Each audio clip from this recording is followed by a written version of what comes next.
Welcome back to the Final Year Experience program. And in this lesson, we are going to be discussing how to build positive workplace relationships with your fellow co-workers.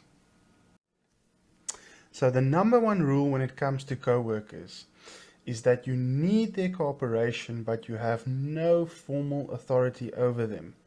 In other words, you need their help, but you cannot demand their help.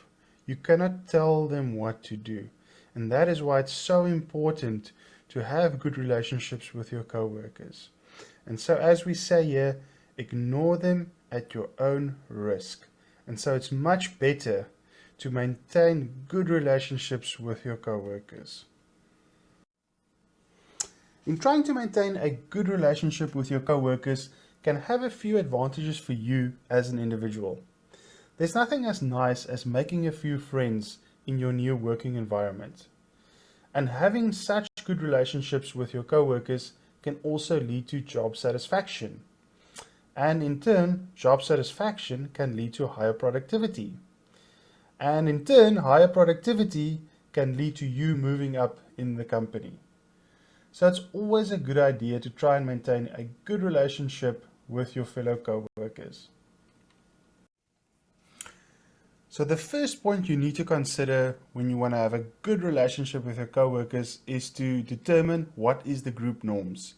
In other words, what is normal for the group? What is normal behavior for the group?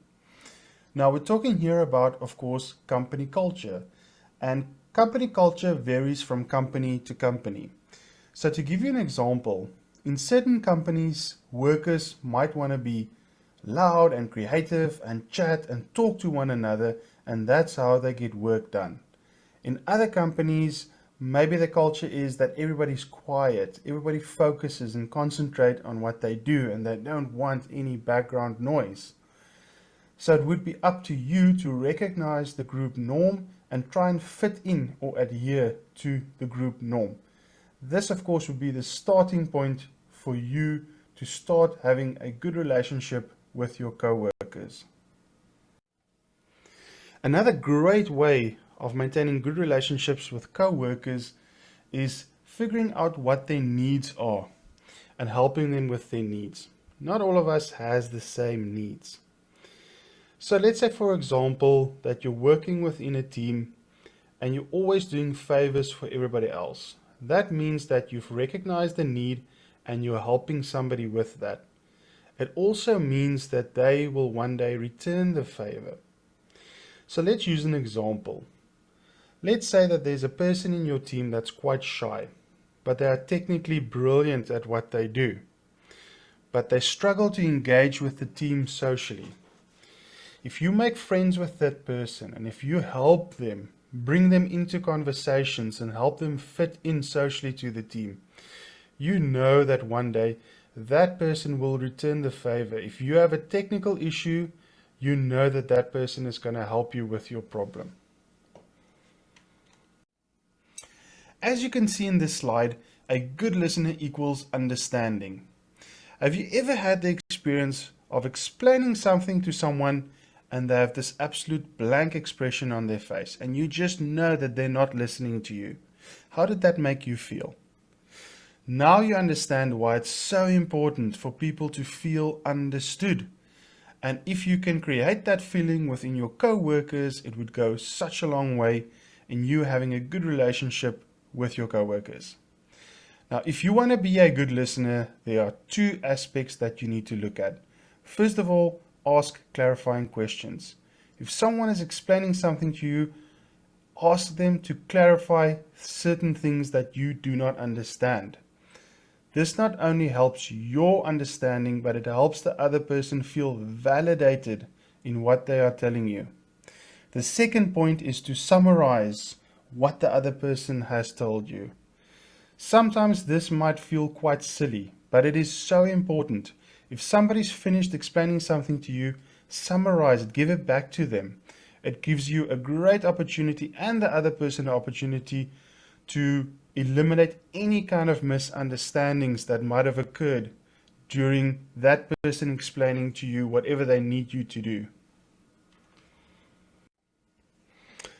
Building trust is essential for maintaining good relationships between you and your coworkers. And there's 3 points that you can adhere to when building trust. The first one is do what you say you will do. Always keep your promises. As we've said in the beginning of the video, you have no formal authority over your coworkers, and the same applies to them. They cannot hold you accountable if you break your promises, but it does shatter the trust between you and your coworkers. So always keep your promises and do what you say you will do. The second point is to show respect and value coworkers' experience and skills. Learn from their experience and combine it with what you have learned at university. By showing appreciation for the experience that your coworkers has built up over the years, in turn, they will also respect you. And then the third point is be committed to team goals. Show the team that you don't only adhere to your own goals and agendas, but that you also value the team and the goals that they have to maintain in moving the team forward. And once again, we come to a positive attitude. It is so important to maintain a positive attitude in a company. People that are negative and complaining all the time often feel themselves isolated within a company. Why? Because people don't always like being around negative people and hearing them complain all the time. People that are positive has the opposite experience. Be that person that is positive, that encourages, that motivates, that compliments others. You will have a very good relationship with your coworkers if you are that positive person in the team. And coworkers will also easily support you if you are the positive person in the team.